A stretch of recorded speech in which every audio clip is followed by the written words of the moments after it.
বৃষ্টির দিনে চা, চপ, মুড়ি, বেগুনি, পেঁয়াজি, এটা হচ্ছে বাঙালির কাছে একটা অসাধারণ কম্বো। কিন্তু ডিপ ফ্রাইড চপ বা ওই অনেক দিনের পুরনো তেলে চপ ভাজা খেলে সেটা কার্সিনোজেনিকও, সেটা ক্যান্সারের কারণ হতে পারে।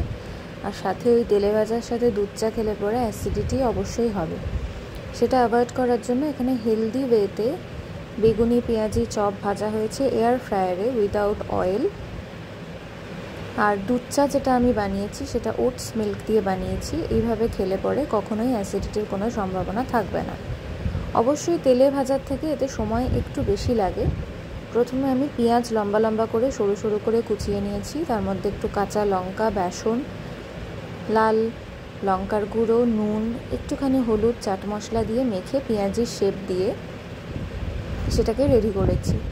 এবারে একটা অ্যালুমিনিয়ামের বাটির ওপরে অ্যালুমিনিয়াম ফয়েল দিয়েছি, তার মধ্যে কিছুটা তেল ব্রাশ করে দিয়েছি, তার উপরে পেঁয়াজিটা আমি দিয়ে দিয়েছি।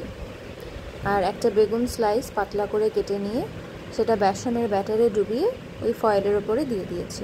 ব্যাটারটা যেন রানি না হয়, খুব একটা যেন জল বেশি না হয়ে যায়, যেন বেগুনের গায়ে গায়ে একদম লেগে থাকে। যেহেতু এটা আমরা তেলে ভাজছি না, এয়ার ফ্রায়ারে ভাজছি, তাই ব্যাটারটাকে একটু ঘন হতে হবে।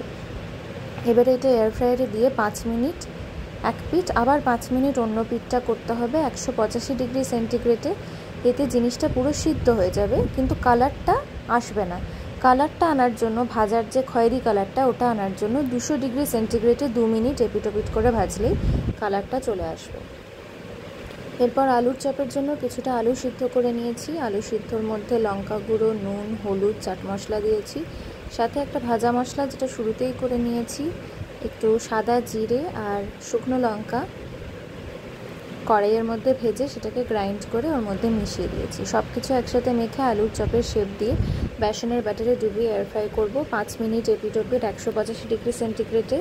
আর 200 ডিগ্রিতে 2 মিনিট এপিটোপিট করলে সুন্দর কালারও আসবে, আবার মুচমুচেও হবে। সাথে কিছুটা মুড়ি মেখে নিয়েছি, মুড়িতে দিয়েছি পেঁয়াজ, ছোলা সিদ্ধ, চানাচুর ছিল না তাই এখানে পাপড়ি দিয়েছি, আর কিছুটা নারকেল কোড়া। তারপর সর্ষের তেল দিয়ে মুড়িটাকে মেখে নিয়েছি।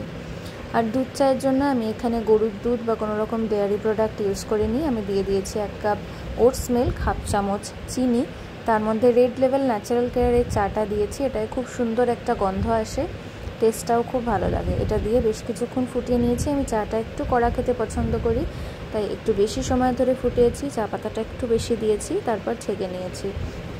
আলটিমেটলি চা, মুড়ি মাখা বা ঝালমুড়ি এটাকে বলা যায় না, এটার মধ্যে আমি কোনো রকম ঝাল দিইনি, মুড়ি মাখা, চা, চপ, বেগুনি এবং পেঁয়াজি, 3টের কম্বো তৈরি। একদম বর্ষার দিনে পারফেক্ট এনজয় করা যাবে without any fear of acidity অথবা কোনো রকমের হেলথের সমস্যা ছাড়া এটা কিন্তু খাওয়া যাবে। এরকম আরও হেলদি রেসিপি পেতে আমার চ্যানেলটা ফলো দিয়ে আমার পাশে থাকুন।